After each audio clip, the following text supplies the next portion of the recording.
Hey guys, tonight we're stepping into a story that comes straight out of the swirling lantern-lit pages of 1001 Nights.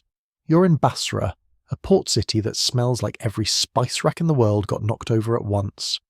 Cinnamon curls in the air, pepper makes you sneeze, and somewhere behind you, a donkey brays like it's auditioning for an off-key opera.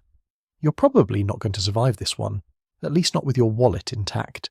But before you get comfortable, take a moment to like the video and subscribe, but only if you genuinely enjoy what I do here.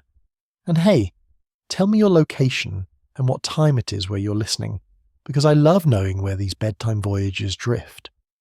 Now, dim the lights, maybe turn on a fan for that soft background hum, and let's ease into tonight's journey together. You trudge through Basra's harbour at dawn. The air is thick with a kind of humidity that clings to your skin like cling wrap, except this cling wrap has a generous dash of cumin. Stalls burst with bright heaps of turmeric, saffron threads tucked into tiny glass vials, and hunks of ginger root shaped suspiciously like shriveled goblins. Sailors shout across the docks, bargaining with merchants who look like they haven't slept since the Abbasid caliphs were in power. Historically, Basra really was one of the major trade centres of the medieval Islamic world, a place where caravans from the desert met ships from India and beyond. Imagine Amazon Prime, except it's all camels and sails, and the delivery takes a few months. You pause at one stall where a merchant pours ground cinnamon into your palm. It's warm, almost glowing, and for a moment you wonder if it's been heated by the spice itself or just by the day's rising sun. The merchant mutters about islands made of glass, where riches lie hidden, but you can't tell if he's selling cinnamon or stories. Fun fact, medieval travellers loved exaggerating their tales of distant islands.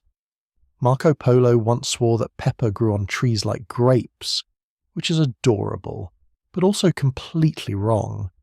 Historians still argue whether these exaggerations were deliberate lies to impress patrons, or just the natural outcome of a game of medieval telephone. You keep moving, past crates marked with Arabic script, past barrels that smell of cloves sharp enough to make your eyes water. The rhythm of the port is relentless, wooden wheels crunching across planks, ropes groaning as ships sway against their moorings, hawkers shouting until their throats give out. Somewhere nearby, a group of travellers is preparing for a caravan that will head inland, carrying spices to Baghdad and beyond. You can almost picture it, the endless desert stretching out, dotted with ruins where some say djinn still live. Quirky tidbit, medieval traders sometimes smeared crocodile dung on their skin as sunscreen. It didn't work, obviously, but at least it gave future archaeologists something weird to puzzle over. The sun climbs higher, and the golden light sets the harbour's chaos aglow. You notice a boy with a cage of parrots, their feathers bright green against the pale dawn, squawking words in a dozen languages. Were they trained, or just mocking every accent they'd overheard? Hard to say. Basra was multilingual to its bones, and you never quite knew if the parrot was complimenting your hat or insulting your lineage. You wander toward the edge of the docks, where ships rock gently on the currents of the Shatt al-Arab River. One vessel has a painted prow shaped like a horse's head. Another carries a row of shields nailed to its side as decoration, and yet another looks like it might sink if someone sneezes too hard. You hear murmurs about routes south toward India, east toward China, and somewhere far west, a place whispered about only at night, the island made entirely of glass. Some scoff, some cross themselves, and some smile like they've been there and prefer not to talk about it. You adjust the scarf around your neck and breathe in deeply. The mix of scents is overwhelming. Sharp vinegar from pickled lemons, honeyed dates stacked high on trays, the briny tang of fish pulled fresh from the Gulf. It's enough to make you lightheaded, though that could also be the lack of breakfast. Don't worry, you'll get food eventually. Whether it's real or conjured is another question. A group of musicians strikes up a tune nearby, plucking on ouds and drumming on shallow tambourines. The rhythm is hypnotic, lulling, like the city itself is trying to put you under a spell. One of the sailors dancing to it trips over a sack of peppercorns, sending them rolling across the dock like 1,000 tiny marbles. You laugh, and a grumpy merchant mutters something that's almost certainly unprintable. The morning deepens, and with it, the sense that the city is testing you. Every corner offers a temptation. A basket of saffron that could bankrupt a sultan, a ruby glinting in the hand of a shifty trader, a whispered offer to guide you to places not marked on maps. You can feel the story already wrapping around you like the thick smell of cardamom. It's inescapable, irresistible, and, yes, a little bit ridiculous. You pause by the edge of the dock one last time, staring at the horizon where the river meets the sea. Somewhere beyond that line, there's an island waiting, its towers glimmering like crystal under the stars. But first, you'll have to make a bargain. And bargains in Basra, they're never simple. You lean against a crate of nutmeg, trying to look casual, but your pulse quickens when a shadow falls across you. A man in a deep blue robe stands there, his beard streaked silver like threads of moonlight, and his eyes sharper than a hawk's. He's the kind of merchant who looks like he's seen too much, sold too much, and possibly cheated too much. He tilts his head, measuring you like you're another piece of cargo he's about to appraise. "Spices can buy you gold," he says, his voice low enough to be swallowed by the dock's noise. "But gold won't buy you the island." You blink, and before you can even reply, he's pressed something into your hand, a coin so thin and translucent you can see the lines on your palm through it. Glass or crystal? It seems to hum faintly, as though it's vibrating in sympathy with your heartbeat. You ask him what it is, but he only grins, revealing a row of teeth as white as polished ivory. "A key," he says, "or maybe a curse, depends on how you spend it." This, by the way, was not an unusual vibe in medieval trade networks. Merchants often mix their deals with mysticism, promising charms, amulets, and talismans alongside bolts of silk and sacks of pepper. A historical tidbit here: amulets inscribed with verses from the Quran were frequently carried by traders on long journeys, believed to ward off illness and brigands. And quirky as it sounds, some contracts were written not just on parchment, but on pieces of pottery, cheap, breakable, and easily lost, which makes modern historians tear their hair out trying to piece them back together. Historians still argue whether those shards were meant for casual, throwaway agreements, or whether they held serious weight in commercial law. Back to your situation. You ask him what he wants in exchange for this coin, because nothing in Basra comes free. He gestures toward the spices stacked in the stall behind him. Cinnamon, saffron, cardamom, pepper, all more valuable than silver. But his gaze lingers on you, not your coin purse. "I don't need your money," he says. "I need your word." Your stomach tightens. A deal sealed by words alone is the slipperiest trap of all. But you nod. Maybe because the morning heat is frying your brain, or maybe because the scent of cloves has gone to your head. The merchant nods once, solemnly, as though some invisible contract has just been signed in smoke. "Take the caravan," he instructs. "It leaves at dusk. Tell them you're bound for Baghdad, and they'll carry you across the sands. But when you see the ruined gate, you must leave them. Cross alone. If you linger too long, you will forget your own name." You want to laugh it off, but his eyes don't waver, and besides, forgetting your name doesn't sound like a great way to start a vacation. You slip the strange coin into your pouch, and for the rest of the day you feel its cool weight pressing against your hip. Every time you touch it, it almost feels warmer, as though it's absorbing your pulse. You half expect it to start whispering to you like some cut-rate Siri in medieval Arabic. Around midday, you find yourself pulled into the labyrinth of the bazaar. The air is thicker here, full of incense and roasting meat. A butcher waves a dripping lamb shank in your direction, shouting that it will make you strong enough to wrestle lions. A silk seller drapes shimmering fabric over your shoulders, promising that queens would envy you. A boy tries to sell you a monkey that looks far too intelligent for its own good. You decline politely, because travelling with a monkey is basically asking for your luggage to disappear one banana at a time. Still, the call of the caravan drums in your ears. Merchants talk of routes through the desert, of oases where date palms rise like mirages, of ruins half buried in sand where inscriptions hint at forgotten empires. Fun fact, real medieval caravans often travelled with guides called rahala, who memorised the stars and dunes like road maps.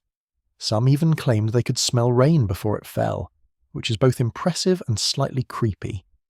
As the sun dips low, painting Basra in hues of honey and blood orange, you find the caravan master. He's a barrel-chested man with a turban wound high and a voice like a cracked drum.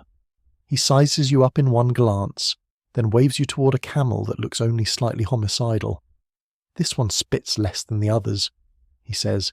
You're not sure if he's joking, but given your luck, probably not. Night falls, and the caravan lurches into motion. Torches flicker, casting shadows on the sand. The city lights fade behind you, replaced by the endless stretch of desert ahead, and somewhere in your pouch, that glassy coin trembles faintly, like it already knows where you're headed. The caravan stretches like a line of glowing embers against the night. Each torch sways with the camel's plodding gait, bobbing in rhythm as though the desert itself were breathing. You sit atop your beast, wobbling like a sack of dates, and silently apologize to your thighs for the torment you're inflicting on them. The camel groans, and you swear it's judging you. Medieval travellers didn't exaggerate when they called these creatures ships of the desert. They carried whole markets on their backs, though they also had the attitude of grumpy sea captains who never asked to be there. The desert air is cool now, almost kind, wrapping around you in a hush after Basra's chaos. You tilt your head back to see the stars, and it's dizzying. No smog, no city lamps, just an ocean of light. Ancient astronomers mapped these very skies. Arabs preserved Greek constellations, added their own, and passed that knowledge into Europe centuries later. If you've ever used words like zenith or nadir, thank them. Historians still argue whether caravan guides used memorized constellations more than instinct, or whether the stories of star-reading guides were partly romantic exaggeration. Either way, you're grateful your path isn't left up to your sense of direction, which is questionable even in a grocery store. The night hums with desert life. A fox darts across the sands, quicksilver in the torchlight, an owl wheels overhead, silent as the moon. Somewhere far off, a jackal howls, and one of the merchants mutters a prayer under his breath. Quirky tidbit. In medieval Arabic folklore, jackals were sometimes said to carry the voices of spirits, their calls echoing warnings. Tonight, though, they just sound hungry. The caravan halts at an oasis around midnight. Palm trees huddle close, their shadows pooling over the water's dark surface. You dismount clumsily, nearly eating sand, and hear someone chuckle behind you. A woman in a red scarf offers you dates from a woven basket. They're sticky, sweet, and taste like molten sugar, exactly the burst of energy you need to keep your eyes open. You sit by the fire as the traders swap stories.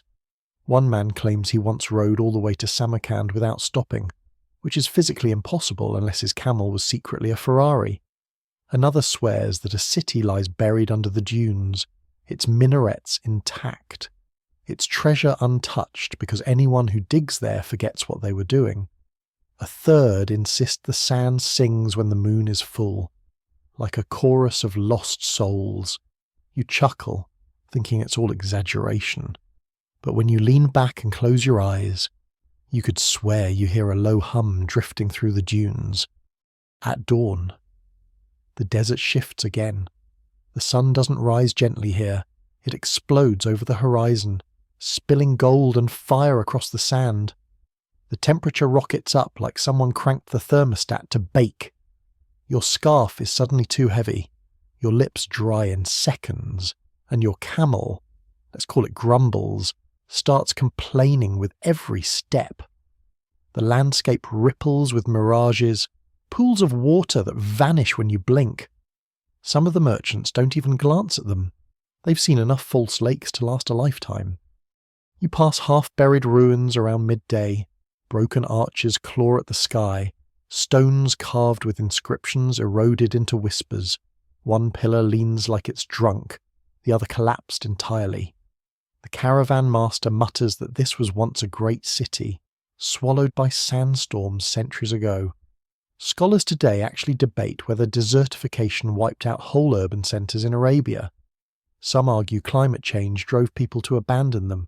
Others believe they were simply bypassed by shifting trade routes. Either way, the desert keeps its secrets, and you're left with goosebumps under the relentless sun. By late afternoon, the caravan crests a ridge. Beyond it lies an open plain, flat as hammered bronze, shimmering so violently you feel like you're walking into a forge. You shield your eyes and notice something in the distance. A structure, maybe. 2 towers rising from the horizon. The merchant in blue had spoken of a ruined gate. You wonder if this is what he meant.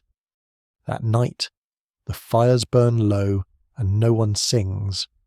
The mood shifts, heavy and cautious. The caravan master warns the group, "We reach cursed ground tomorrow. We pass it quick. No stopping." Everyone nods grimly, except you, who feel the coin in your pouch warm again, like it's reminding you of the bargain you made. When the dawn comes, you see it clearly. 2 stone pillars half buried in the sand, carved with symbols that gleam faintly in the morning light. They rise like broken teeth from the desert's jaw, framing nothing but empty sky. The caravan splits around them, camels veering wide, drivers muttering prayers. But you remember the merchant's warning. This is where you must leave. You tug on Grumble's reins, guiding the camel toward the gate. The air feels thicker here, hotter, as though the desert itself disapproves. You glance back at the caravan, the line of torches dwindling in the distance, then face forward. Alone now, you pass between the ruined stones. The moment you do, the sound of the world changes, muted, hollow, like someone wrapped the desert in glass. And your name, the one you've carried all your life, slips just out of reach in your mind, like a word on the tip of your tongue. The air beyond the ruined gate is different, dense, electric, and humming like a harp string that's been plucked once and never stopped vibrating. You shift nervously on Grumbles the camel, and he groans as if to say, "Great, we're officially in ghost country." Sand crunches underfoot, but it sounds sharper, almost like glass grains being ground together. The desert stretches ahead, endless, but it doesn't feel empty anymore. It feels watched. You squint at the horizon, where waves of heat shimmer into shapes that almost look like sails. By midday, you're certain the sea isn't far. You smell salt, hear gulls, even though you can't quite see water yet. By late afternoon, the dunes break apart into a slope that tumbles down toward a glittering shoreline. The gulf spreads wide, blue and gold under the sun, choppy waves rushing toward you with white-tipped fury. Docked along the sands are ships, some sleek and polished, others patched with wood so mismatched they look like quilts. Sailors call out, their voices rasping from salt and cheap wine. You catch fragments. South winds are turning. Pearl divers drowned again, and whispered low, "Beware the glass isle." You wander the wharf, coin still burning faintly in your pouch. A fisherman squats beside a net filled with silver-scaled fish, each one glaring with glassy eyes. He offers you one for free, grins toothlessly, and says, "For luck at sea, or bad luck. Depends on the cook." Honestly, you're not sure if you're about to eat dinner or become part of a curse. A captain notices you lingering. He's lean, with skin darkened by decades of sun and eyes as unreadable as the sea. His ship creaks behind him, patched sails snapping in the wind. "You seek passage?" he asks. Not kindly, not unkindly. You nod, The Gulf is restless. Storm season. He spits into the sand, but storms are kinder than djinn. Storm season was indeed a nightmare for medieval sailors. Historically, the Gulf of Basra and the Arabian Sea were notorious for sudden squalls that could appear out of nowhere, tossing ships like toys. Mariners navigated using the stars, and by the 9th century, Muslim astronomers had mapped routes with astonishing accuracy. Still, historians argue whether voyages to mysterious islands, like the so-called Glass Island, were trade missions gone awry, or pure legend amplified by generations of storytellers. The captain eyes you again, then extends a calloused hand. Coin. You fish into your pouch and hand him one of silver. He shakes his head. Not that. His gaze sharpens, and you realise he means the other one. The thin, translucent piece the spice merchant gave you. Reluctantly, you hold it out. The captain doesn't even touch it, just studies it with a grimace. So it's true, he mutters. You're bound for that place. Then, louder. Bored, but don't say I didn't warn you. You clamber onto the vessel, which sways under your weight like a tipsy uncle at a wedding. The deck smells of tar and fish guts, ropes coiled like sleeping snakes. Crew members give you sidelong looks, muttering about fools who chase fairy tales. One of them offers you dried dates, and you accept, chewing quietly as the ship shudders and lurches away from shore. Hours pass. The coastline shrinks, a ribbon of sand dissolving into haze. The water darkens, deep blue shading toward black. The sky thickens with clouds, their bellies bruised purple, lightning flickering faintly within. The wind sharpens, slapping your face with salt spray until your hair feels like it's been dipped in brine. By dusk, the storm is no longer a rumour. Waves slam the hull, ropes snap taut, and sailors shout over the wind, scrambling like ants across the rigging. Rain pelts you sideways, stinging like needles. You cling to the mast, soaked through, feeling the sea try to pry you loose like a stubborn barnacle. Somewhere in the chaos, the captain bellows, "Reef the sails! She won't hold if you don't!" His voice cracks with both fury and fear. You watch as men climb into the rigging, silhouettes against a sky torn open by lightning. For a heartbeat, the storm freezes in blinding light, waves like mountains, sails shredded like parchment, your hands white-knuckled on the wood, and then darkness again. You remember, in the chaos, that medieval sailors feared more than storms. They feared pirates.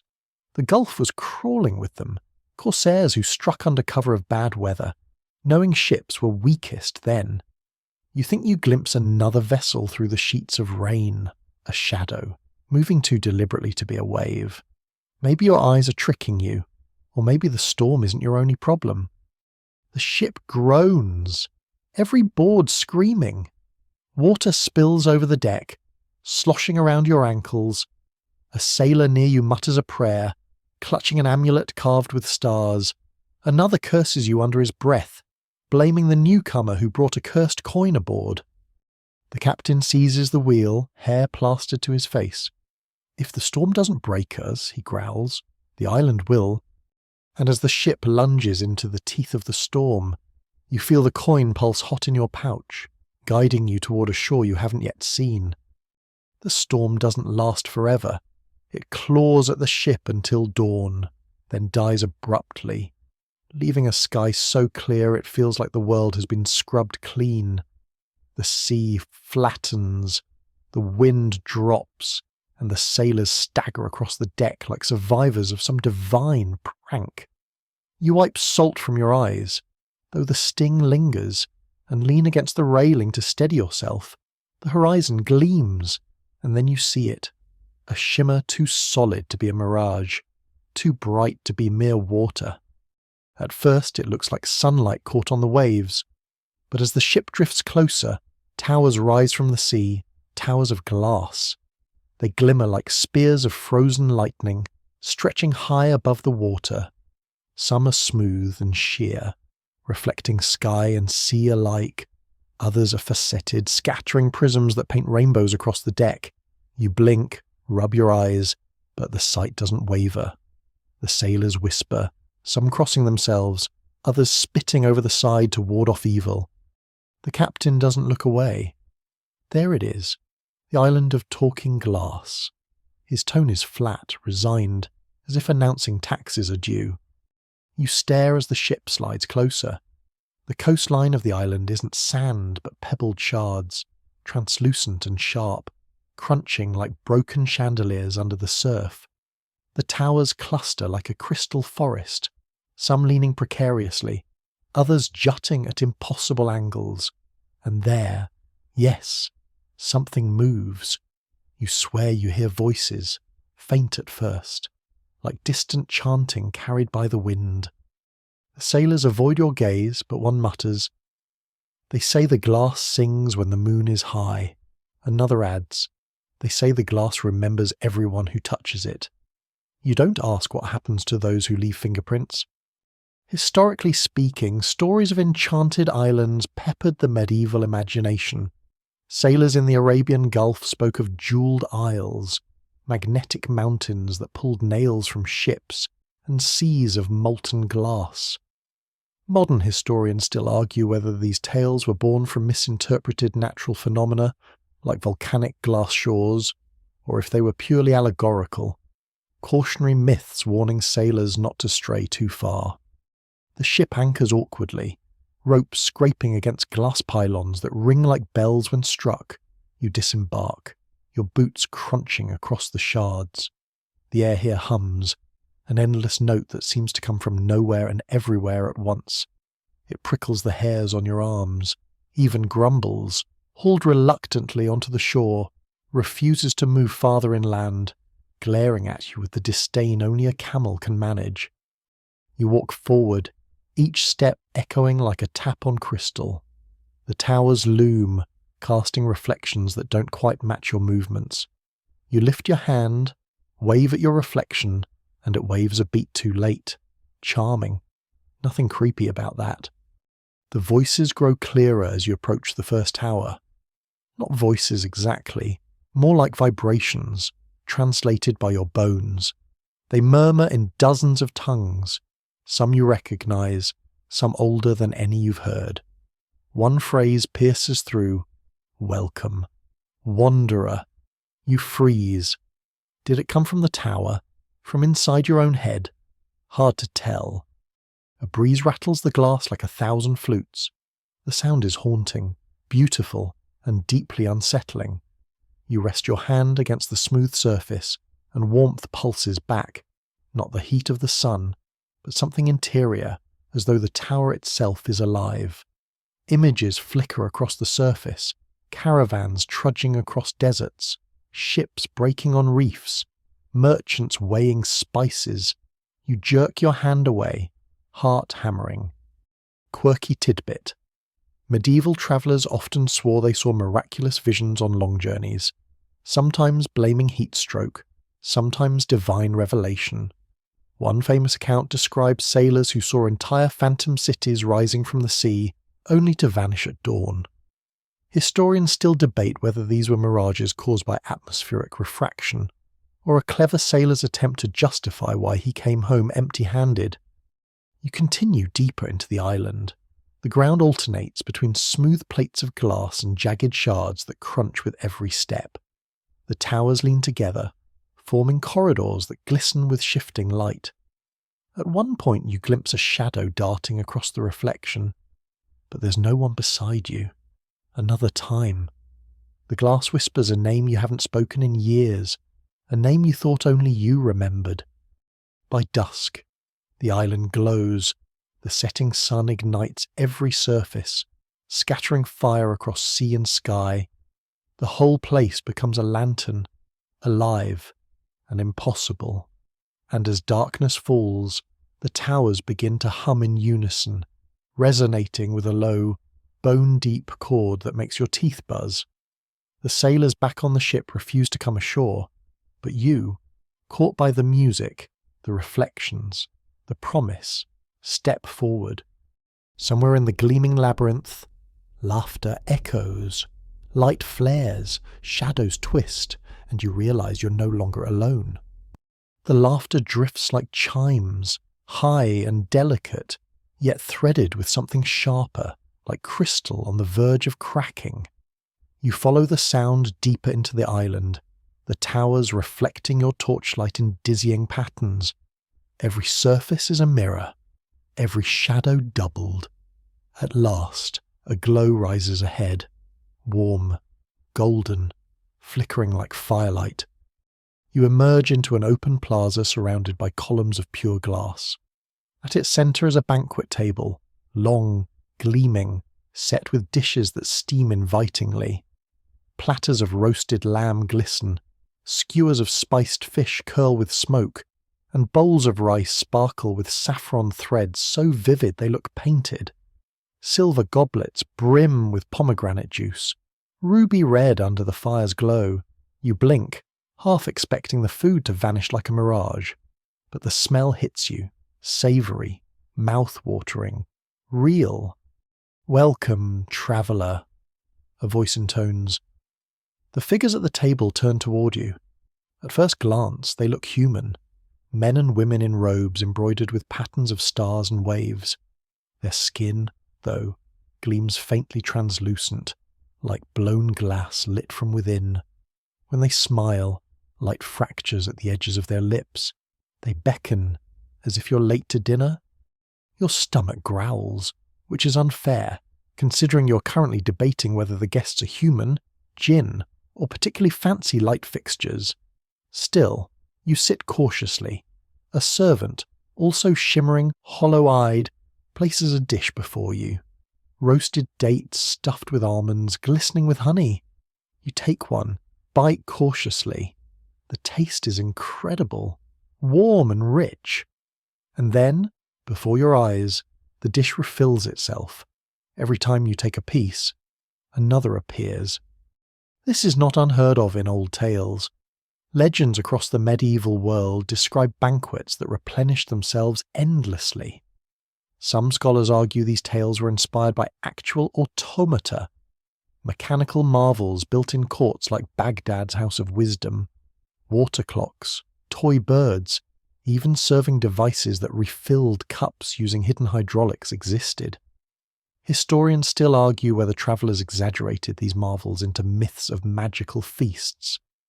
The guests eat, and you notice something unsettling. Not all of them finish their meals.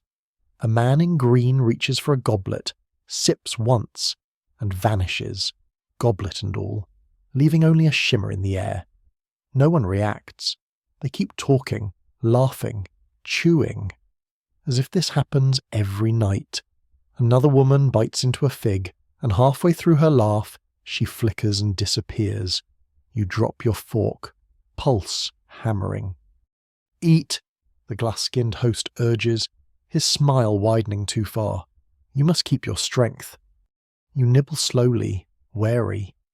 The food continues to appear, warm and delicious, but your appetite sours under the weight of unease. Across the table, one of the guests leans forward. Their eyes catch the light, literally refracting like prisms. "You came with the coin," they murmur. "That means you're already claimed." Claimed by what, exactly? You don't ask. Instead, you glance at the surface of the table, polished smooth as a mirror. Your reflection stares back, except it isn't eating. It sits still, mouth closed, watching you hungrily. You push back from the table, muttering something about needing air. The hosts smile politely, unfazed, and continue feasting. One by one, they wink out of existence as though the banquet itself is chewing through them. The table groans under the weight of dishes that will never empty, food that will never spoil. Quirky tidbit. Some medieval accounts mention phantom banquets encountered by travellers. In one Syrian chronicle, a wandering holy man supposedly stumbled into a palace where tables laid themselves. He ate, grew sick, and upon waking, found he had been feasting in a graveyard, chewing only bones and dust. You're trying not to picture that as you edge away. The plaza is quieter now. Only a few guests remain, their laughter soft and tired, their bodies fading like candle flames. You hurry down a corridor of glass, the banquets glow shrinking behind you. The hum of the island grows louder, vibrating your chest like a drum beat. For a moment, you think you hear footsteps following. You whirl, but it's only your reflection, lagging a heartbeat late, grinning when you're not. When you finally stop, you lean against a tower, breath shallow. The coin in your pouch pulses again, hot against your side.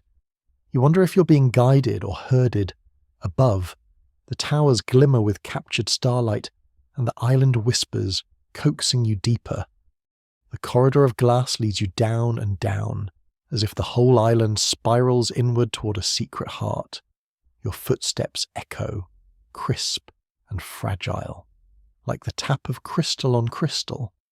Every time you glance sideways, your reflection stares back with the wrong expression, smiling when you're not, frowning when you laugh nervously. You're starting to suspect that mirrors here aren't reflections at all, but other versions of you, waiting for their turn. At last, the passage opens into a vaulted chamber. Light filters in through the walls, bending and fracturing until rainbows ripple across the floor. In the centre lies a pool, perfectly round, rimmed with carved glass so smooth it could cut your finger if you lingered. The water is still, dark, bottomless. This must be the source you were told about, the one that draws those who land here. The air smells faintly of rosewater and cinnamon, but underneath lingers a metallic tang, like wet copper. You crouch at the edge and peer in.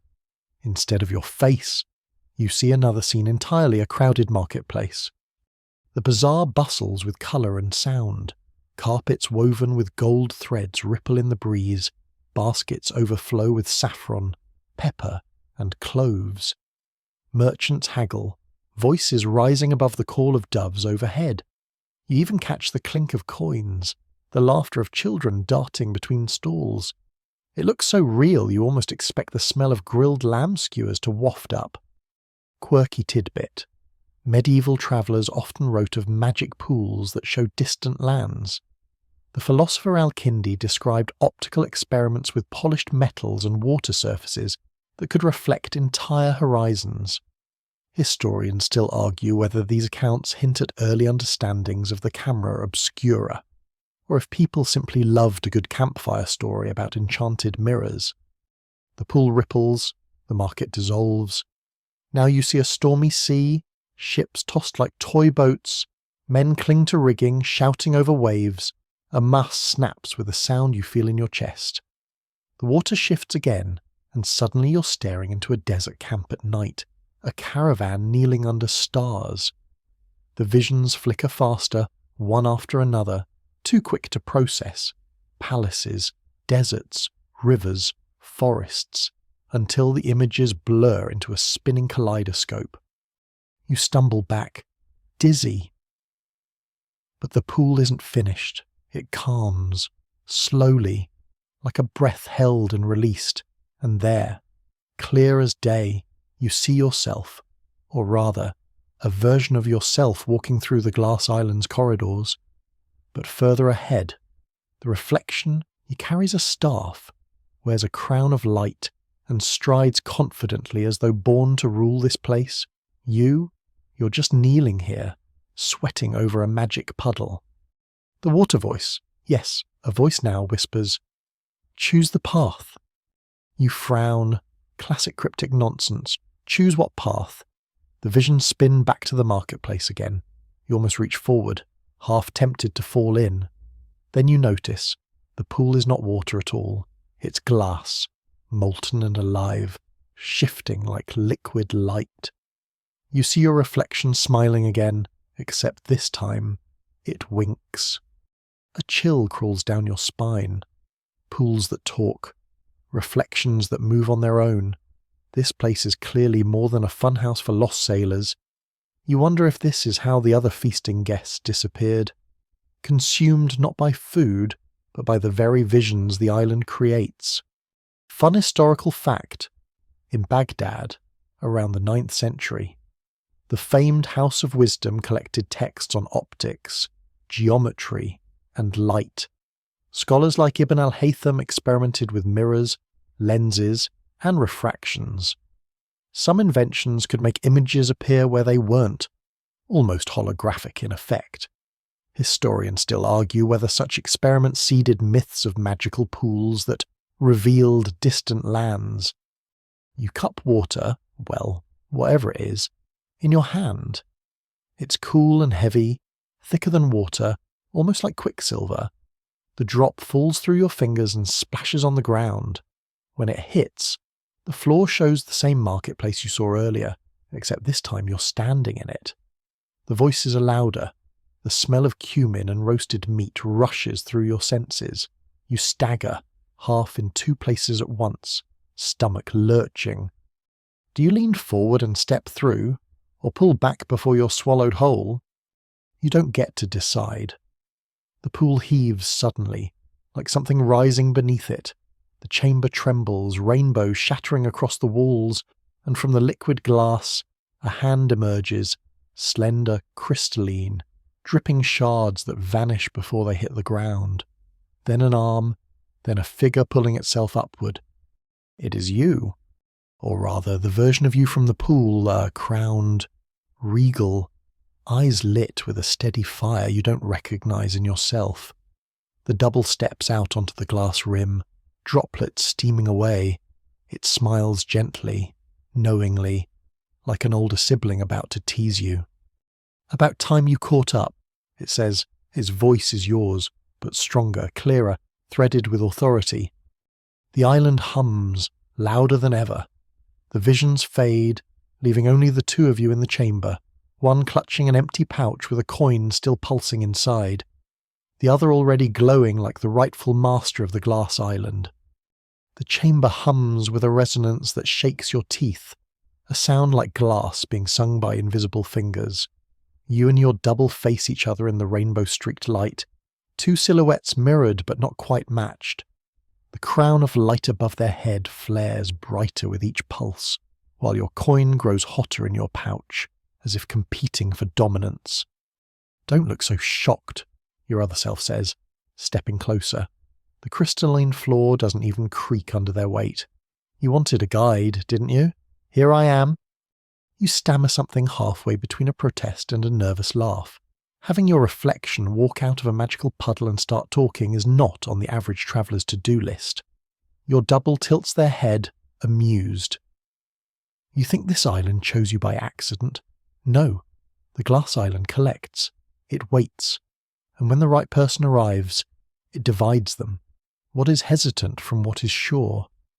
You glance at your reflection's eyes. Your eyes, only steadier, sharper. They burn like embers. The thought makes you shiver. Fun fact, medieval philosophers often debated the mirror soul, whether reflections captured a portion of one's spirit. Some argued reflections could walk free if the barrier of glass or water was broken. Historians still argue whether these beliefs fueled fears of mirrors in Europe, where some households covered mirrors after a death to prevent spirits from being trapped inside. Why me, you ask? Your double smiles, because you brought the coin, because you listened to the whispers, because you've already surrendered more than you realize. And before you can object, they extend a hand. Against your better judgment, or maybe because you've run out of better options, you take it. The moment your palms touch, a jolt runs through you. The chamber ripples, the walls bending as if the whole room were a soap bubble about to burst. Suddenly you're not standing in the chamber anymore. You're walking beside your reflection through a glittering bazaar that doesn't exist. Your feet sinking into mosaic tiles that flicker in and out like bad reception. Everywhere you look, mirrored versions of yourself bustle as merchants, beggars, sailors, scholars. Some wear turbans and robes, others armour or tattered cloaks. Each glances at you and nods, as though acknowledging their kin. Your double leans close. Every traveller leaves pieces of themselves here. Fear, hope, memory, they all crystallise. That's why the island never empties.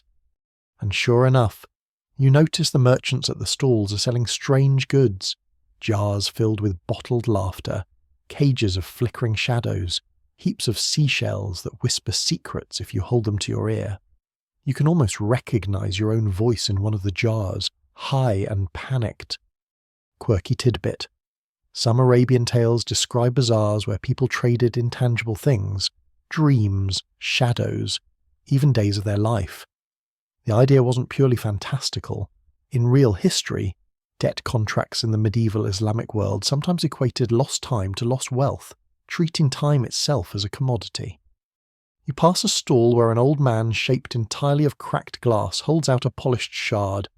Inside it, you glimpse a younger version of yourself standing on a sunlit shore, a spice ship still whole behind you, no island in sight. For a heartbeat, you ache to step inside that shard, to reset everything, to go back to before the whispers began. But your double shakes their head, firm. That one's already sold. The bazaar hums louder, voices layering until it's a cacophony of bargains, promises, half-remembered lullabies. You realize the island doesn't just reflect you, it multiplies you. Endless copies spun from each decision you could have made. Some look prosperous, others ragged. One struts in fine robes with golden rings on every finger. Another stumbles, bruised, carrying nothing but an empty sack. They all eye you with a strange mix of envy and pity. Historical fact: in the 12th century, the philosopher Fakhr al-Din al-Razi pondered whether infinite universes could exist side by side, each shaped by different choices of God's will. Scholars today still debate whether his musings foreshadowed modern multiverse theory, or whether he was simply speculating about divine omnipotence in colourful language. The bazaar tightens around you. Your double whispers. This is only the market surface. Deeper still lies the vault, where the island's true treasure waits. But beware, not every reflection wishes you well. Some would rather walk out and take your place. And right on cue, one of the merchant selves drops his wares and rushes you, eyes blazing with hunger. His form wavers as he lunges, hands reaching not to harm you but to merge. You stumble back, tripping over a stall of whispering seashells that scatter like spilled marbles. Your double blocks the attack, their crown flaring like a shield, and the rogue reflection shatters into shards that evaporate before they hit the floor. Your breath rasps. Around you, the bazaar has gone silent. Dozens of your mirrored selves stare, unblinking. 1,000 possible yous, waiting to see which one makes it to the vault. The bazaar's silence weighs heavier than the humid air of a desert tent at noon. Every mirrored version of you stands still, frozen mid-gesture, one with a coin raised, another with a hand reaching for bread, another scratching their beard nervously. Dozens, maybe hundreds, and every single one is you. Your double, crowned with light, doesn't seem fazed. They're only waiting, they say softly, to see if you falter. You swallow. And if I do? They'll swarm you, and whichever reflection grabs strongest. Your double smiles with a glint of teeth, steps into your skin. Not the bedtime reassurance you were hoping for. You shift uneasily as the crowd of selves tilts their heads in eerie unison, glass eyes catching the prism light. One in particular steps forward, distinct from the rest. They're taller, leaner, dressed in silk robes embroidered with crimson pomegranates.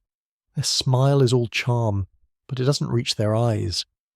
Why bother with the vault? This reflection purrs. You could stay here, among your own kind. Forget the burdens of choice. Every option already exists. Why sweat the small stuff? Quirky tidbit. Philosophers in both the Islamic Golden Age and medieval Europe wrestled with this exact idea. If God, or fate, already knew every outcome, were human choices real at all?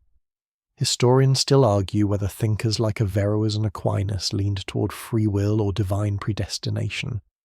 The debates could get heated enough that students copied pamphlets in secret, like contraband notes on metaphysical gossip. You shake your head. If I stay, I stop being me. The reflection in silk chuckles, "Don't flatter yourself, you're already fragments." Before you can reply, your coin pulses so hard it nearly burns a hole in your pouch.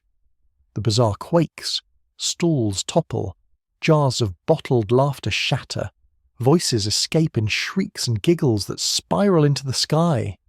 The crowd of selves scatters, each one darting into mirrored doorways that open in the walls like quicksilver windows. In moments, only you, your double, and the silk-robed reflection remain. And then the ground itself cracks. A fissure splits the bazaar in two, exposing a stairway spiralling down into darkness. Each step gleams faintly, carved from glass thicker than stone. Your double gestures toward it. The vault. Of course it's underground, because every cursed island keeps its secrets in the basement. You're about to step forward when the silk-robed reflection bars your way, arms spread. "I won't let you pass," they hiss. "The vault doesn't belong to you, it belongs to me." They lunge, faster than you expect. Your double intercepts, and the two of them collide in a blur of light and shards. The sound is unbearable, like nails dragged across crystal. Sparks fly as if glass itself is splintering. You duck, covering your ears, while shards rain down like hail. Some slice your arm, shallow cuts glowing faintly before sealing over, as if the island won't allow blood to stain its perfect floor. Historical fact, in medieval Cairo, glassmakers of the famed Aleppo glass were rumoured to infuse shards with protective charms. Some travellers swore that wounds from broken Aleppo vessels healed faster than ordinary cuts. Historians still argue whether this was placebo or some lost glazing technique. Your double snarls, pressing their glowing crown against the silk-robed one. The rival reflection shrieks, fractures spider-webbing across their face. With a final shove, they shatter completely, collapsing into glitter that fades into the air. Silence returns, leaving only the stairway gaping open. You stare at the fragments dissolving. A part of you wonders if you just destroyed one of your own futures, or if that future destroyed itself. Either way, the crown on your double's head dims slightly, as if the fight drained some of its fire. "We don't have long," they murmur. "The island doesn't forgive delays." Together, you approach the staircase. The steps spiral down into darkness that smells faintly of salt and dust. The hum of the island deepens, vibrating like a heartbeat beneath your feet. You grip the rail, smooth, cold glass slick with condensation, and begin the descent. Quirky thought sneaks in. This feels way too much like those "you probably won't survive this" stories you swore you'd avoid. But here you are, willingly heading into the bowels of a magical glass island, guided by a reflection that may or may not be trustworthy. Great choices all around. The deeper you go, the quieter everything becomes. Even your own footsteps dampen, swallowed by the glass. Shadows bend strangely on the walls, shapes of towers and bazaars that aren't here but somehow bleed through from above. At last, you and your double reach the bottom. A wide glass door, sealed without hinge or handle, blocks the path. In its surface, you see not one reflection but dozens, every possible you, watching with patient hunger.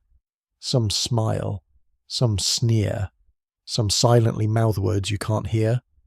The coin in your pouch burns hotter, the crown on your double's head flickers. Between the two, the door begins to shiver, cracks forming like frost on a window pane.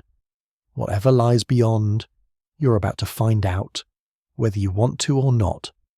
The glass door shivers with each heartbeat, its surface rippling as though it were less a wall and more a frozen lake straining under pressure.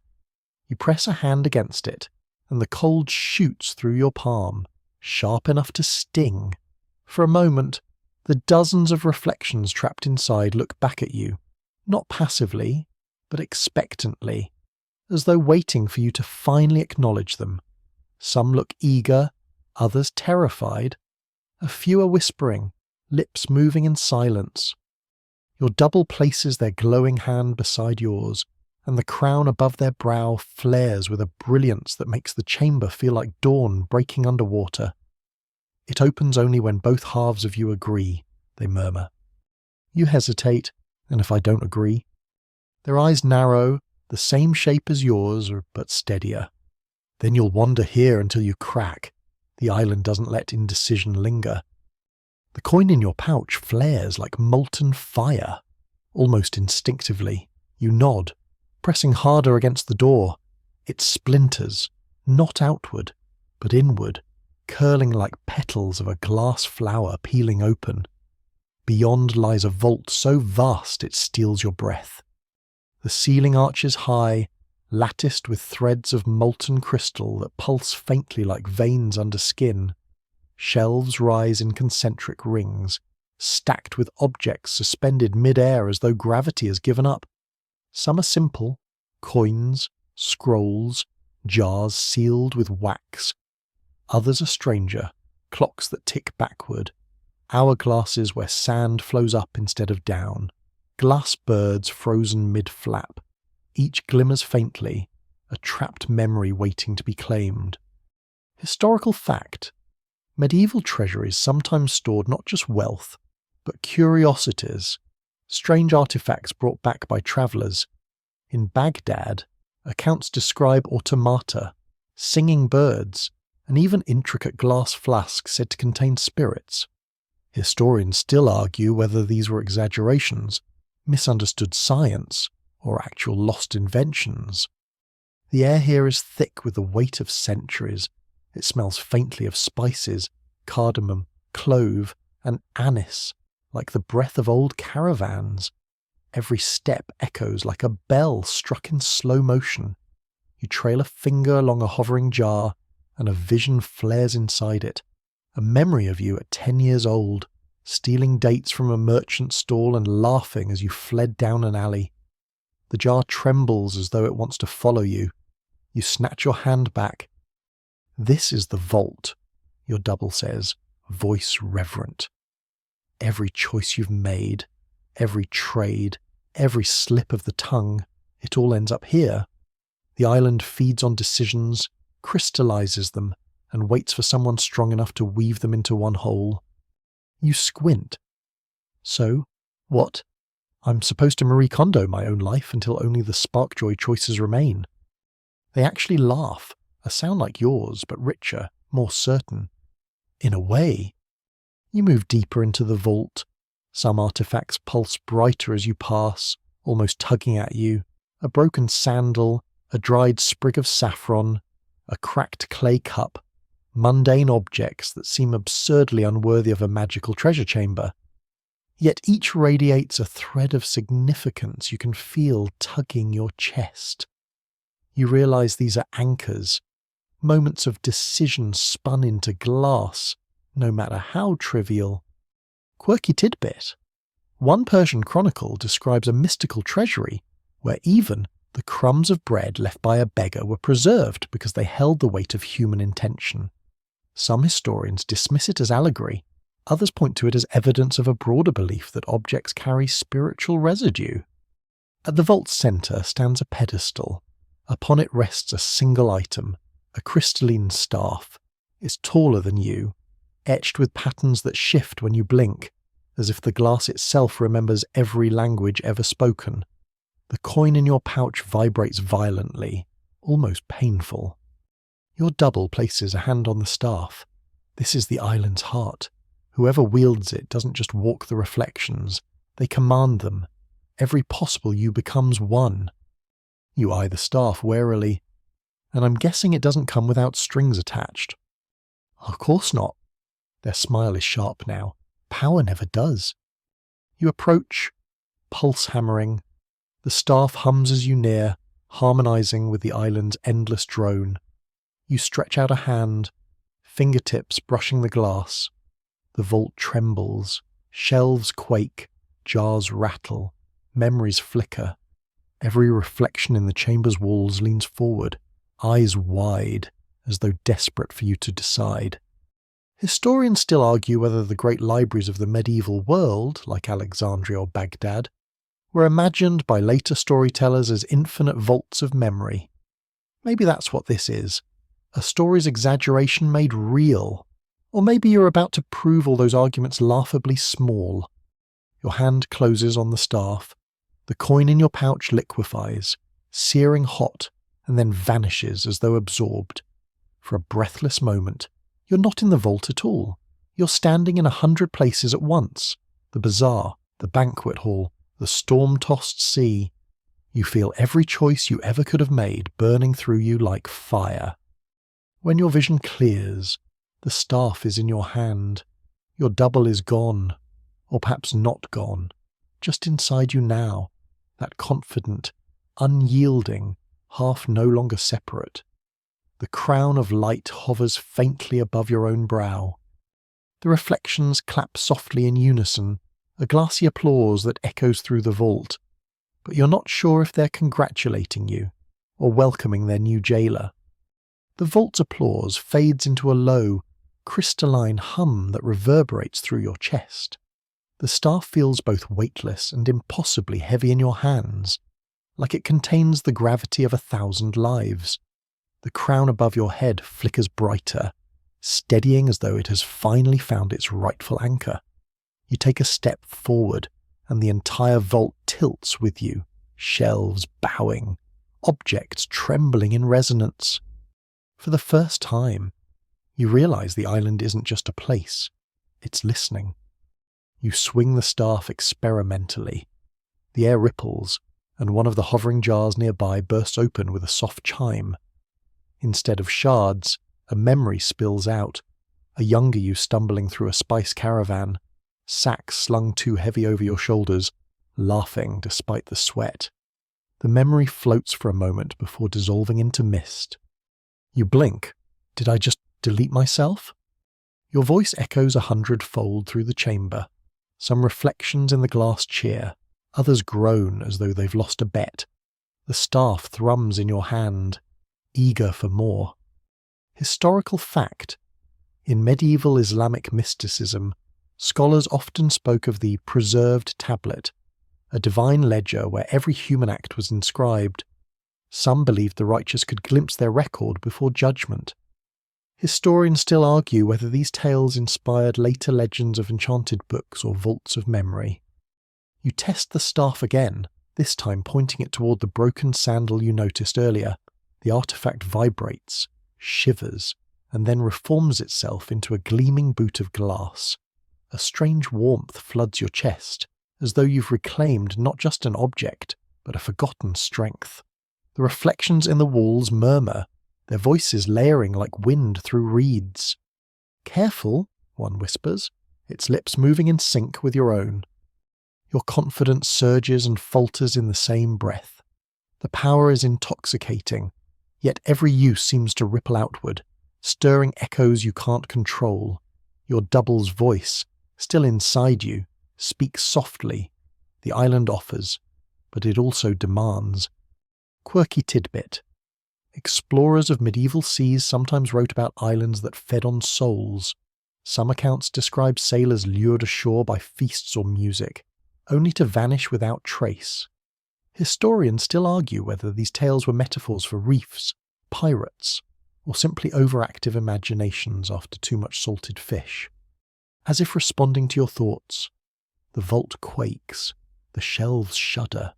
One by one, jars rattle and crack open without your command. Visions spill across the floor, armies marching under banners, lovers meeting in secret gardens, ships splitting on rocks, children playing under palm trees. Each image flickers in and out, overlapping until the floor becomes a swirling tide of memory. The staff pulses violently. The crown burns hot. The reflections in the glass aren't patient anymore.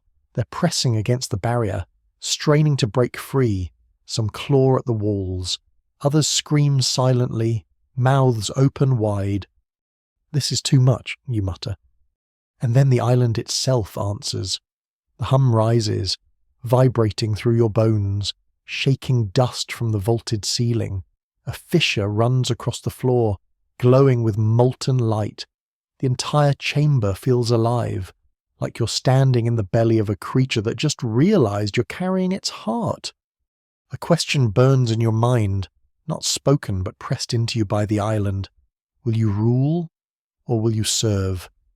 You stumble back, gripping the staff tighter. I didn't sign up for Glass Island politics, you mumble, though your voice cracks under the strain. Historical fact. The Abbasid caliphs often faced this exact dilemma. Rule as guardians of knowledge or risk becoming prisoners of it. The House of Wisdom gathered so much scholarship that caliphs were described as masters of worlds unseen. Yet the weight of that knowledge often fractured dynasties. Historians still argue whether the empire's splendour was undone by its own vault of wisdom. The staff tugs you forward, dragging your steps toward the fissure glowing in the floor. Light spills upward, brighter than fire, softer than moonlight. Your crown hums in harmony. The reflections chant now, not in words, but in tones that swell like a choir of bells. They want release. They want a master. They want you. You hover at the fissure's edge, sweat dripping into your eyes. The light beckons, warm and endless, a promise of control or annihilation. Maybe both. For a moment, you remember the spice markets, the roar of the sea, the taste of honeyed dates, simple things, vivid and real. Then the fissure widens, and the vault groans, demanding your choice. You raise the staff high, the hum peaks, the reflections fall silent, holding their breath, the island waits. And with a single motion, you drive the staff downward into the light. The staff strikes the fissure with a sound that is neither thunder nor shattering glass, but something stranger, a note so deep it feels like your bones are singing. The light explodes upward, swallowing the vault in brilliance. You squeeze your eyes shut, yet the glow sears through your eyelids, painting everything in molten gold. When your vision clears, the vault is gone. You're standing on a plane of glass that stretches endlessly in all directions, reflecting both the sky above and the sky below. Stars glitter at your feet as if you're walking the firmament itself. The crown hums, and the staff buzzes like a plucked string. You take a tentative step forward. The glass ripples underfoot like water but holds your weight. Your reflection gazes back, not just one, but dozens, each version of you slightly altered. One wears merchant's robes, another carries a scholar's scroll, a third bears scars you've never seen. They all look at you with expectation, as though waiting for a verdict. Historical fact. Travellers in the medieval Islamic world sometimes described mirrored seas, vast salt flats or heat mirages that reflected the heavens so perfectly they seemed like portals.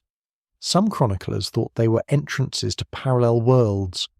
Historians still debate whether these reports were exaggerated accounts of real landscapes, like the Dashta Kavir in Persia. Okay, you mutter, trying to steady your breathing. This is new. This is definitely new. The reflections begin to move independently. One shrugs its shoulders. Another smirks. A third raises a hand in silent warning. Their voices slip into your mind, overlapping like echoes in a canyon. Lead us to release us, erase us. Your grip tightens on the staff. I don't even know who you are. The reflections laugh, not cruelly, but knowingly. They are you, and not you. Choices made and unmade. Histories that diverge like branches on a tree. The fissure has laid them bare, and now they clamour for attention. Quirky tidbit. Some medieval philosophers argue that every human action created a double in an unseen realm, a shadow self recording your decisions. Certain mystics believe dreams were glimpses of these doubles negotiating their own destinies. The glass plane trembles. In the distance, a storm brews, not of rain but of mirrored fragments, shards spinning in a cyclone of light. It grows closer, howling with voices that overlap in languages you almost recognize. Arabic, Greek, Persian, Sanskrit. Fragments of the world's wisdom colliding in a single storm. The reflections edge closer to you. One kneels, bowing low, as if recognizing a ruler. Another bares its teeth, daring you to command. The staff pulses, demanding a choice, command or collapse. Your chest tightens. You're reminded of the merchant's bargain at the journey's start. Riches for something more valuable than gold. Was this the price? To become a nexus of memory, a sovereign of selves? The storm draws nearer, shards spinning sharp enough to cut the sky. They clatter against the glass plane, splintering into words and images. The fall of empires, the building of libraries, the burning of scrolls. Historical fact. When the Mongols sacked Baghdad in 1258, witnesses claim the Tigris ran black with ink from the drowned books of the House of Wisdom. Historians argue whether this was poetic exaggeration or literal truth. But the image endures, knowledge flooding a river, lost and preserved all at once. The crown grows unbearably hot. The staff vibrates so violently you almost drop it. Your reflections scream, not in fear but in demand, begging for recognition. The storm is nearly upon you, shards slicing the air, promising to tear everything apart. And then silence. The staff lifts itself, dragging your arm upward. The storm halts mid-spin. The shards freeze in the air, suspended like stars in glass. Even the reflections stop moving, their mouths half open in paused breath. The plane holds still, the crown dims to a cool glow. For the first time since this began, you feel not like a prisoner, not like a wanderer, but like something else, an axis, a point where memory, choice, and history intersect. A voice echoes, not from within or without, but everywhere at once. The island is yours to unmake. Your hands shake around the staff, the reflections lean forward, eyes gleaming with hunger. The shards around you shimmer, each containing an entire world of possibility. You realize, with a shiver, that you could choose any of them. Restore lost empires, erase tyrants, rewrite your own beginning. The glass plane waits, silent and infinite. And all it takes is one command. The plane quivers as though it has been holding its breath far too long. The staff in your hand steadies, a compass pointing not north but inward, towards something that feels like a forgotten truth. The crown glows faintly, whispering heat into your scalp. A single word trembles on your tongue. Release, reshape, rewind. But before you can choose, the ground ripples like a struck drum. The glass buckles, shattering not into shards but into waves. They rise around you, gleaming walls that curl overhead like breakers made of mirrors. You're suddenly afloat, staggering as the plane becomes a liquid sea. Your reflections sink beneath the surface, faces distorting as they ripple outward. The staff is your only anchor, its tip glowing brighter with every surge. Salt fills your nose, though no water touches your skin. You remember that sailors of the Indian Ocean once told tales of the mirrored seas, places where the horizon vanished and waves reflected the stars so perfectly that navigators became lost in constellations underfoot. Historians still argue whether these accounts were merely sailors' exaggerations of calm seas or the result of bioluminescent plankton glowing like galaxies. The mirrored sea pulls at you. Suddenly, you see ships, dozens of them gliding across the surface, their sails taut though no wind blows.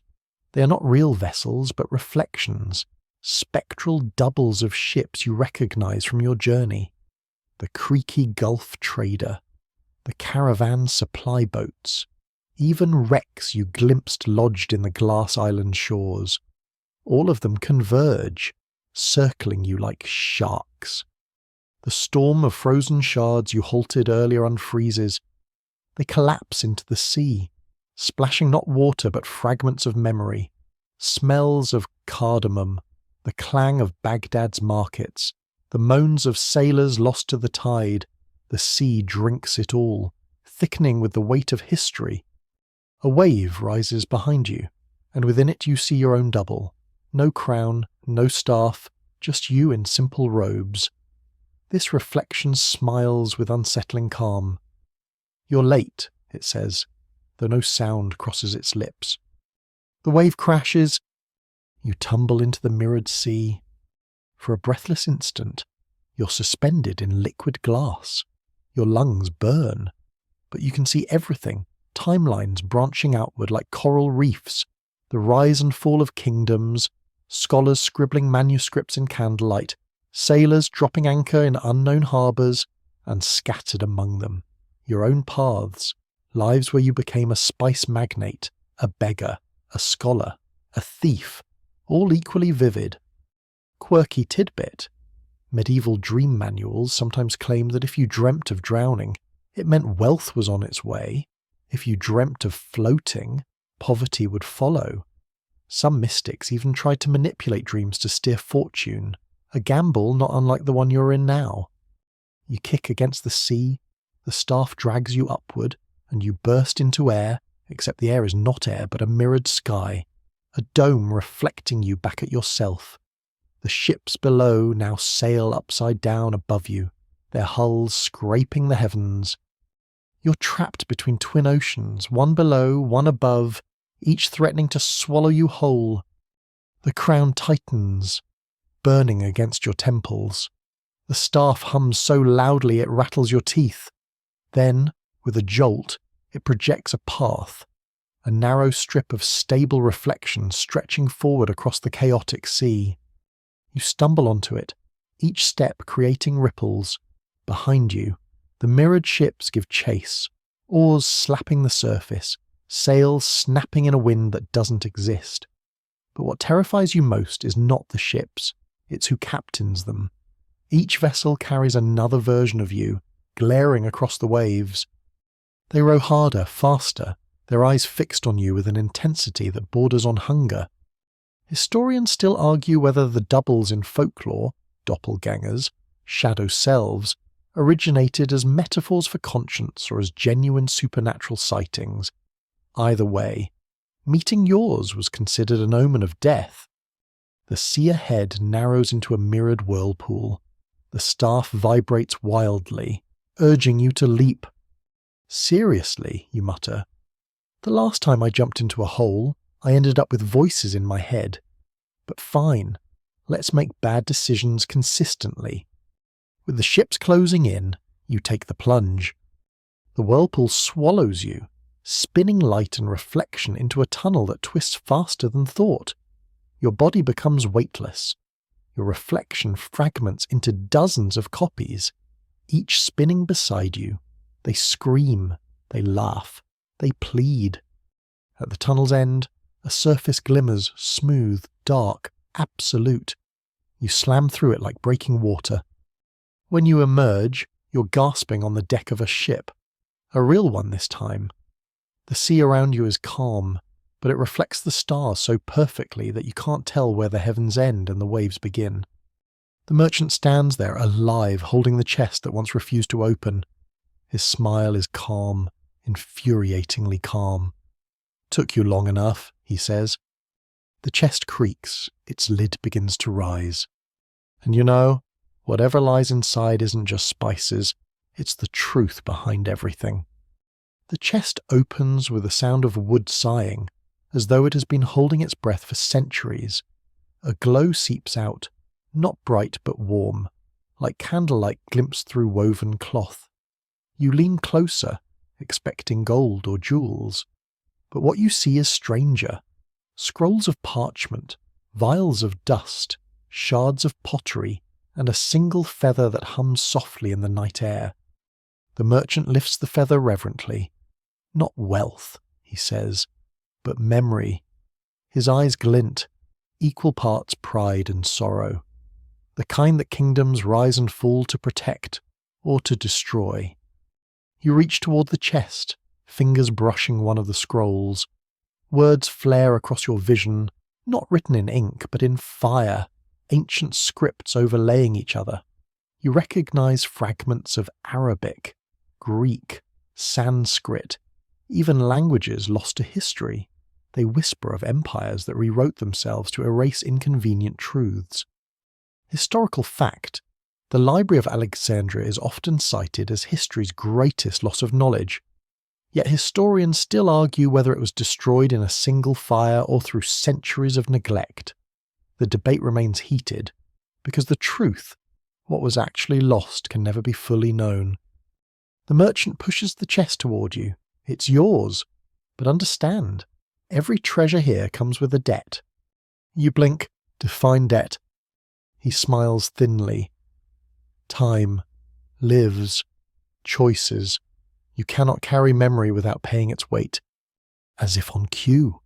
The crown tightens painfully. The staff in your hand grows heavy, like it's absorbing the chest's glow. The ship shudders. You glance over the side. The mirrored sea is no longer calm. It bubbles, dark shapes rising beneath. Your reflections again. Hundreds of them, clawing upward. Quirky tidbit. Medieval sailors swore that the sea could remember. Some believed drowned men left behind sea echoes, voices that lapped at the shore forever. Fishermen in the Persian Gulf claimed to hear their grandfathers whispering from the surf. The ship tilts violently as one reflection clambers onto the deck. It looks like you, but older, with salt in its beard and eyes hardened by failure. Give it back, it snarls, reaching for the chest. Another climbs over, younger, idealistic, robes unsoiled. No, take it forward. Soon the deck is crawling with ewes, every possible life screaming its claim. Some beg, some threaten, some kneel. The merchant watches, utterly calm, as though this was inevitable. The staff pulses, the chest rattles, the crown sears your scalp, and then you hear the voice again, the same one from the glass plane. The island is yours to unmake. The merchant leans close, whispering, "Choose, or they'll tear you apart." Your heart pounds. Choose what? Keep the chest and its unbearable burden, hurl it into the sea of selves, smash it open and scatter its contents. Historians still argue whether myths of world-shattering relics, the Ark of the Covenant, the Emerald Tablet, Solomon's Seal, were rooted in actual objects or symbolic teachings. Each carries the same tension, knowledge so potent it could save or ruin entire civilizations. The ship creaks under the weight of your doubles. Their hands tug at you, claw at the staff, yank at the crown. Their voices overlap until your skull hums. Us, me, yours, mine. Choose, choose, choose. You stumble back, clutching the chest. The feather inside vibrates, and suddenly all the voices hush. The silence is so sharp it's almost violent. The merchant nods once, approving. It listens to you. The feather rises, hovering in the air. Its glow spreads across the deck, across the sea, up into the mirrored sky. The reflections recoil, their outlines blurring. The feather hums a single note, and the sea itself shivers. You realize, with a hollow certainty, that this feather isn't just a relic. It is the memory of the island itself, its origin, its power, its curse. Holding it means bearing that memory. Releasing it means scattering it into nothing. The staff quakes in your hand, the crown burns, the merchant whispers, "Decide." Your lungs feel tight. Your vision swims. You glance at the sea of selves, each one desperate to be the one you choose. You glance at the feather, calm in its glow, and you glance at the merchant, who watches without blinking, waiting to see whether you'll keep what no one should hold. With a weight that feels like the end of everything, that survival will not come without a cost. The feather trembles in the air, a single quill against an ocean of selves. Its glow softens, no longer golden but pale and steady, like moonlight spilled on water. Every reflection on the ship's deck leans toward it, eyes wide, voices caught in throats that are technically yours. You clutch the staff tighter. The crown pulses once as though giving you a final nudge. The merchant does not move. His hands are folded behind his back, his expression maddeningly serene. "This is the moment," he murmurs. "The moment all stories crave. Which tale do you want written in glass?" Your chest heaves. The choice sits like a stone in your stomach. Keep the feather, and the weight of memory becomes yours forever.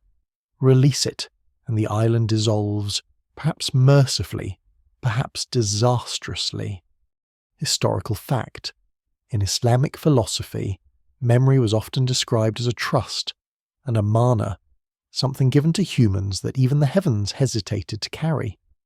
Scholars still debate whether this metaphor implied memory was a blessing, or a burden too great for mortals. The ship rocks harder, the mirrored sea rising into jagged peaks. Your doubles surge forward, their forms flickering like candle flames. One snatches at your wrist, hissing. "Take the crown! Rule them all!" Another falls to its knees, sobbing.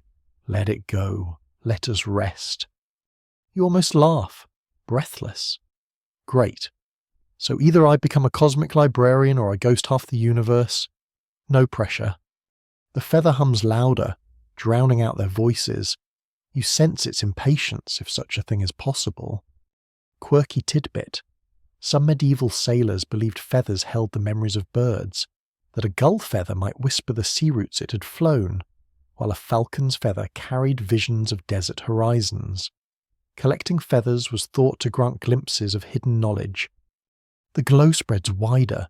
The mirrored sky above begins to crack like thin ice, starlight leaking through. You realize that the island itself, the sea, the ships, even this deck, is tethered to the feather. Whatever you choose will unravel everything. You lift the staff. For one breathless instant, you consider keeping it all, the chest, the feather, the crown, the staff. You imagine reshaping history, editing mistakes, erasing empires, resurrecting the forgotten. But then you remember the merchant's first warning. Every treasure comes with a debt. Your grip loosens. You let the feather go. It rises higher, higher, glowing until it is no longer feather but flame. The reflections scream, their voices shredding into static. The merchant finally smiles, not serene this time, but weary, like someone who's been waiting lifetimes for this release. The flame expands, engulfing the ship. The sea erupts into shards of glass that scatter into darkness. The crown melts away. The staff dissolves like sugar in rain. Your doubles vanish one by one, leaving only silence. And then you are floating. Not sinking, not rising, just drifting. The stars above and below merge into one infinite sky. The island, the sea, the merchant, all gone. Only you, carried like a leaf in a current that is both gentle and endless. Historians still argue whether tales like these were allegories for trade, for memory, or for the human obsession with making sense of the unknown. But lying here, weightless in the dark, you realize arguments don't matter. What matters is the story, and the fact that you lived it. Slowly, the darkness softens. The stars dim into familiar lights, the glow of lanterns, the hum of a harbour. You feel wooden planks beneath you, rough and real. The smell of spices, pepper, cinnamon, saffron returns, sharp and grounding. You open your eyes, you are back in Basra. The port is alive with chatter, the same as when you left. Sailors unload goods, merchants haggle. Children dart between baskets of dates. For a moment, you wonder if the entire journey was a dream, but your palms still tingle with the echo of the staff. Your hair still smells faintly of smoke from a feather that burned like a star. You exhale slowly, shoulders sagging. The world is ordinary again, comfortingly, achingly ordinary. And yet you know it is not. Because you carry the memory, not all of it. Not crushing, but just enough. Enough to know that choices matter, that stories weave themselves through every life, that even glass can remember. You stand, brushing dust from your robes. The port bustles on, oblivious, but somewhere deep inside, you carry an island that no one else will ever see. And you realise, with a tired smile, that you probably won't survive telling this story without someone thinking you're embellishing. But then again, isn't that the fate of every good tale? Now, the journey slows. You feel the harbour sounds drifting farther away, fading into a gentle murmur. The smell of spices softens until it's no stronger than a memory. The planks beneath you melt into something more comforting, like the familiar weight of your own bed. Your breath evens out. The crown is gone, the staff gone, the feather gone, but their echoes linger, not as burdens but as soft reminders. You've set them down where they belong, and nothing presses against your chest anymore. The sea is quiet now. No mirrored storms, no clamouring doubles, no impossible choices, just calm. Dark waters stretching peacefully toward the horizon. You don't have to walk them, or solve them, or survive them. You only have to rest beside them. Every sound softens. Every image grows dim. The merchant's smile fades into the distance, not demanding, not waiting, only watching with quiet approval. He too is part of the dream now, tucked back into the folds of story where he belongs. Your body feels heavy, pleasantly so, as if the glass plane, the mirrored sea, the swirling whirlpool, all of it has drained from your muscles, leaving only stillness. Your eyes flutter, heavier, heavier, until even the stars blur into soft white dust. The last thing you feel is the certainty that you are safe, that this story is finished, that nothing can chase you here. So let yourself drift. Let the island sink into silence. Let memory settle like feathers on the tide, and sleep, deep, calm, unbroken. Sweet dreams.